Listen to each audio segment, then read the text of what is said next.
Greetings and welcome to a premiere episode of Business Glide. My name is Richard Mwangela. Now, Kenya has a plethora of economic issues to deal with, and money laundering is one of them. On this debut episode, I host one of our very own Professor Herman Manyora. Professor, welcome on set. Thank you. All right, now, a need for campaign funding, of course, electoral generation of funds to finance, of course, these campaigns has been linked to where money laundering stems from. Perhaps why we are seeing a low political will in terms of enacting and implementing money laundering act here in Kenya. Do you subscribe to this argument? Not necessarily so, but in a general way, yes, that politicians will look for money everywhere in the world, including America, and we have seen scandals across the world. And for us, money laundering will be one of those. Drugs will be there. They close sugar companies, factories for so-called maintenance, create artificial shortage, import sugars under favorable conditions in terms of taxation. All these aimed at raising money, and it is always more evident just before an election. So you could have a point, yes. All right. And among the latest survey that has been conducted, Kenya is ranked among the major money laundering jurisdictions across the globe. And it still remains vulnerable to this money laundering and, of course, financing of terrorism attacks. Don't you think this is enough reputational failure for Kenya in the global market? Of course, we have a name to market and to protect. So if there are things like money laundering that affect us, if we are linked to, in one way, directly or indirectly with terrorism, as a country, we must do something about it. And you remember we have done a number of things. The most notable is the anti-money laundering law, where you cannot just handle $1 million plus in the bank. Of course, people have a way of playing around this. You remember only recently, I think last year, there was mop up of, there was this demonetization of the 1,000 shilling note. So there are efforts done, but yes, they are not enough. We need to do a lot more. Now, Prof, on that very same front, we have seen the Money Laundering Act of 2013 come into place, but it hasn't really taken off yet. Are we losing grip of such economic policies and statutory laws in there? You know, a policy, or even better still, a piece of legislation is not enough. All right. There must be other support mechanisms put in place. For example, if you say we have the anti-money laundering law that then says you don't just walk into a bank with 10 million, bank it without being asked. You don't just go over the counter and withdraw 2 million without being asked why, the source, and so on and so forth. You don't receive money from somewhere and you access it without the documentation. That's not enough. It's good, but it's not enough. True. Because we live in a country where cash transaction is the main way of operating. All right. So long as we have our transaction majorly through cash, you cannot effectively put. Let me give you a good example. You can walk to Karen, negotiate a house with somebody, 200 million, and pay him cash. Now, in a country where when I buy property and I go and register, nobody asks me how I got that property. In a country where people move with millions in car boots, in your car, you open a boot, put there 14 million. So we must minimize cash transactions, especially in public transactions. Government transactions. True. Registration of business, registration of property, buying of property, and tendering, and so we must have cashless transactions. That's just one support mechanism, among others. All right. And Professor, our business community has been on the receiving end. And this involves whereby there are some of the business communities that have been associated with the money laundering. They are beneficiaries. Perhaps does this explain why they have not really been ramping up their support to fight money laundering in the first place? That's true, because you see, even when people are caught, there's no action taken. And when for example, when the central bank takes action on a bank, it is just pay a fine of 200,000, 1 million. Look, the NYS scandal is the best example you could use. A guy walks into a bank today, opens an account, and tomorrow, 60 million is pushed into that account. And the following evening, the same day in the evening, he withdraws 50 million. Surely. Know your customer, rules are there. Know your customer. You mean a guy who opens an account today? A guy who has no evidence of ever having handled money anywhere. Nowhere. And you give him 80 million to withdraw over the counter.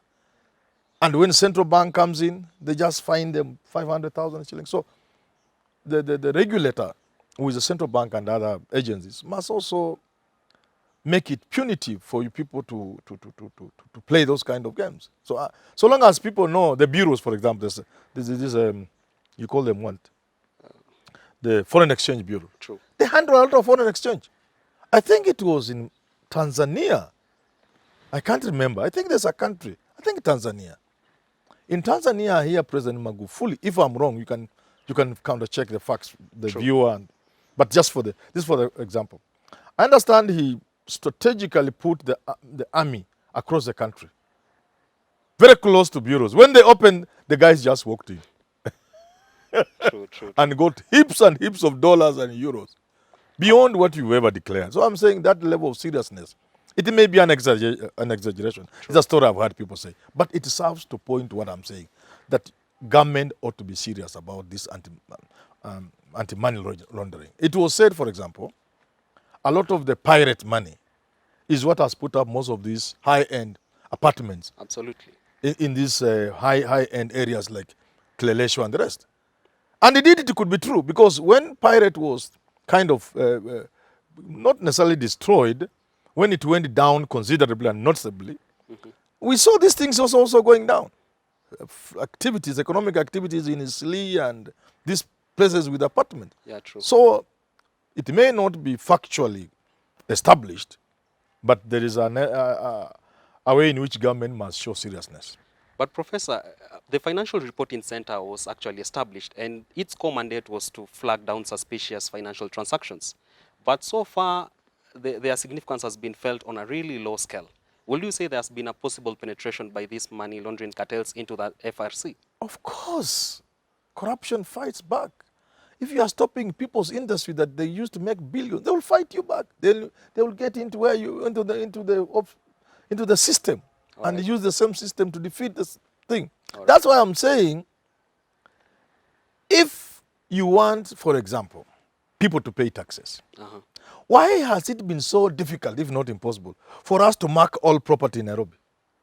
The moment this guy is called Simon, the cameraman, he puts up a flat that can accommodate 30 tenants, each paying 50,000. We need to have it in our system. True. We need to mark all buildings in Nairobi. This one belongs to Simon. You get it? Yeah, this one belongs to Richard.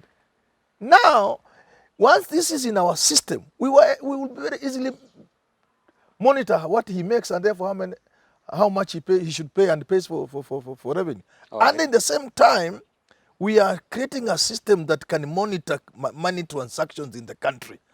Like you don't go to a showroom and buy a car with cash. So you network these expenditure and incomes through some kind of a clearing house, a system somewhere, where everything. So if you are buying something, it reflects at DCI, at KRA, some other agency, and EACC. They're able to see certain transactions. And of course, the laws will you need to put the laws in place so that you deal with the issues of privacy, confidentiality, etc., etc. But that's not difficult. But in a sense, you need to make it a systems approach. But if it's a solo thing, a solo agency, a solo regulatory provisional law, in isolation, you cannot achieve much. True. And Professor, you are a distinguished public scholar and of course boasting of a teaching career spanning over 3 decades. Yes. And what's alarming is that this money laundering drive is dominated by fresh graduates from the university. Will you say that it's the Kenya's unrewarding labor market that's forcing them into that place, or it's curriculum failure in terms of bringing up upright taxpayers and citizens? Of course, you see, a survey done, I think, by the Nation Media Group showed that the young men together, these young people you are seeing here behind the camera, True. All these people, they said they want money. And ask how they get, they say that's not important. What we want is money. What happened to a virtual society? It's difficult. Every girl wants to be a slave queen because she wants a good phone. She wants to live in a good flat. She wants to do hair nicely. All these boys want to have a nice car. They see you driving your car, it took you 30 years to drive it, they want it yesterday. They want the best phone. So that kind of culture will majorly be responsible for the mess we are having. And then the job market. First of all, there are no jobs. True. The few you get are so horrible. When my son first got a job with a bank, let me not mention, I looked at the letter, I was shocked. He was called, addressed as a graduate clerk, salary 34,000. I see. But a few years earlier, when graduates went to banks, they were called graduate trainees. Trainees, yeah. Earlier on, they had been graduate management, something Management like that. trainees. So it has been going now. Now, at that time, that's like 10 or so years ago, they were clerks. Now, they are not even given anything. You are told to go and sell loans and you get some small commission if you can. So that labor market is itself not conducive to a society that can have young men willing to work hard because there are no opportunities. When they are given jobs, the jobs are lousy. And more importantly, and I've argued this repeatedly to the leadership, the business, the captains of industry and the political leadership in this country, I've told them, pay people well. True. If you don't have good salaries, all these problems you are seeing will be linked to the poor salaries we have, both in the private sector and the public sector. Our salaries are so low that when I see a gentleman striving so hard to put up a mall, I just laugh. Because you go to these malls, there are people only taking their selfies, these high-end malls. True. Nothing is going on. You go to Germany. At 5, you are trying to enter a mall, they tell you have stopped. Please, I'm going back. My flight is today. I'm going back to Kenya. They say, please, we have closed. I want to buy things worth $3,000. We have closed. True. There is business. To the point they can tell you, saa 11 imefika, tunafunga hizo dola zako 3,000 kuja nazo kesho. But today, you come to Kenya, these high-end malls, one next to us here, just go there. And now, Professor, The people are just behind. There's nobody buying things. All You right. need to give people good salaries so that they can have disposable income to sustain business around them. but the government has been on record saying numerous times it is so broke. Why would government be broke? If government is broke, they should go home. All right. And Professor, do you see CBK, of course, the fiscal regulator, working in partnership with authorities such as KRA in the near future, just to curb terrorism financing, which is oftenly experienced during electioneering periods that we are headed to in 2022? Do They you have see, no option. All right. Do you see now these money laundering cartels being sent to jail probably by early next year? It's not difficult. It's not easy. To send somebody to Kenya to jail is not an easy thing. But we are praying we shall get there. Again, you see now, this is becoming an international thing. And a bit of what we have achieved has been with pressure from outside. So, because the world is becoming one more than ever before, we may take 10 years or procrastinating on the chicken gate scandal, when in UK where it started, the people were jailed for 4 years, they served, they are out. But I can assure you, their cashiers will be jailed in America. All right. But before long, the other cashiers, the other Mungais, the other Njoroges, the other Onyangos who do drugs, the Kenyan government will be forced sooner than later All right. to also do. And the same with money laundering. Because if you allow money laundering, the money is not used to destabilize Kenya alone. True. If you do drugs, those drugs don't spoil Kenyan children. They find their way to America. So then Americans are not going to allow you to facilitate a drug system, money laundering, that then finally hurts them. So I'm Right. saying, on our own, because of the changing times, and through international cooperation and pressure, I see those things happening. All right, Professor, and the other bone of contention lies here. We've seen the Kenyan market really giving people a raft of avenues to legitimize illegal money. We've seen talk of the stock exchange market. We are seeing these money laundering cartels, of course, invest in government securities such as bonds, such as exchange-traded funds, real estate investment trusts. Those are the REITs. Now, will you say that Capital Markets Authority, in some level, has failed to really flag out such investments? It goes back to what I told you. All right. Before you have a system All right. that checks out expenditure, income, before you have a comprehensive system, well networked, All these things will happen from all these places. But once you sit down and create a foolproof system so that we can monitor movement of money in the country, when you do even your own personal expense, there's a way we know what you are doing. There's a way we can flag off bad, called bad, All right. yeah, you know, rotten money. We must create systems that flag out bad money. All right. But that is also not possible in a country where money is everything. You get it? You see, I have argued before, all these rich people are just basically thieves. None of them. Some have tried to explain to me. One or two have done so successfully. Yeah. That you see, Manyora, this is how I got my money. I know there are some. All right. But there are so few that a majority of the people cannot explain to you how they rose from a humble this, and upon becoming minister, they were able to have a 500 million home. How? What magic was there? What is this magic that you are selling chicken the other day and today you have 30 billion? What the magic that you are a good teacher at the university, you have become a minister and within 3 years you have a wonderful home in Karen? What is this magic? You are just an ordinary lawyer hustling around the town looking for small cases. Then you became a judge and all of a sudden you have a home in Cliffy. But some will argue, Professor, that that's just normal grace and favor from which God. God does not bring God in our theft, please. Really? No, let's not drag God in our bad manners and theft. All right. And to wrap up, Professor, you've been on record saying that probably some of the leaders you are advising out here have probably make a sign that probably they'll get you into government. And you've said if Ruto should be the president, he'll officially make you a CS. Yes. What if he makes you the CS for Treasury? What will you do different from what Ukur Yatani is doing? It's not enough just to make me CS Treasury. All right. It's to tell me, look here, Manyora. All right. Kenya has potential. We have never exploited even a scratch of the potential of this country. All right. I am the president of this country. By God's grace, I want to be president for 10 years. I hope I will win the second term.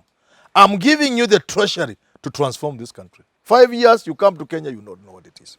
Really? You know, for example, let me give a very quick one. When Kibaki came in, we were raising about 200 billion shillings. We were able to double that, to treble even many times that. And people were surprised. Our budget was about 200 billion. True. It went to 700 and so on and so forth. Today, our projected revenue collection is about 1.7, 1.8 billion. Yeah. I can assure you without breaking a sweat, and KRA can invite me today, even before I become that fierce, today, to show them how they can collect 6 trillion, 5 trillion, 4 trillion. If I am in charge of the treasury, I will pay off Kenyan debt of around 7, 8 trillion in 3 years. All of it. And Kenya will be debt free. All of it. I know white people will not like it. I know Mzungu will not like it because they want you in shackles. They want you under the debts so that they can play around with you. But the capacity I would have to raise enough revenue to get Kenya off the debt and no more debt, because the mistake we make, we think we can only raise revenue through taxation. I will reform the entire tax system. Everybody will be willing to pay taxes. All right. So I can do wonders if I'm at the treasury. All right, let me hold you to that, Professor. You've been a teacher and still are a teacher at the University of Nairobi, yes, which of course has been on news experiencing financial challenges. Yes. Why haven't you yet advised, of course, the likes of VC Kiama and other public university dons so that they don't experience such issues with bankruptcy, etc.? You see, we live in a country where the system doesn't open up to creativity. All right. We are steeped in bureaucracy. All right. And you know what a bureaucracy does too. True. So, even when I work, I have no voice. I'm a small person. Really? I use my voice, perhaps in the public space like this one, and I have said things. Only recently I said, and I met one of my bosses, he was saying, hey, Manyora, I said, if I'm the president of the Republic of Kenya, and you want to be the vice chancellor of the University of Nairobi, I will tell you, all of you who want to be vice, I'm giving you 3 months. Come back to me on such a day and show me how within 2-3 years of your being vice chancellor, the University of Nairobi will be having 50 billion. True. You'll be making 50 billion every year. If you know you can't, don't even come back to me. You look at the potential of the University of Nairobi. True. We are, I think, the biggest landowner. I think almost the biggest landowner. We have absolutely. so much land in Nairobi that if you just worked around that alone, land alone, look at our capacity to produce, for example, simple drugs, medicine. You buy medicine, you've seen, from some countries you can't even remember. So just stand what's made in, what is all this? True. The University of Nairobi has a capacity to produce drugs. We have the capacity to do so many things that even 50 billion I'm saying is on the lower side. All right. So it's just that I don't have the power to do anything. All right. Yeah. Well, thank you, Professor. That's where we call it a wrap here at Business Glide. My name is Richard Mwenja. Do engage with us on our Twitter space. Mine is at Richard Mwenja, and also subscribe to our YouTube channel at Herman Manyora. It's needless to say that the fight against money laundering in Kenya is here to stay. Until next time, God bless.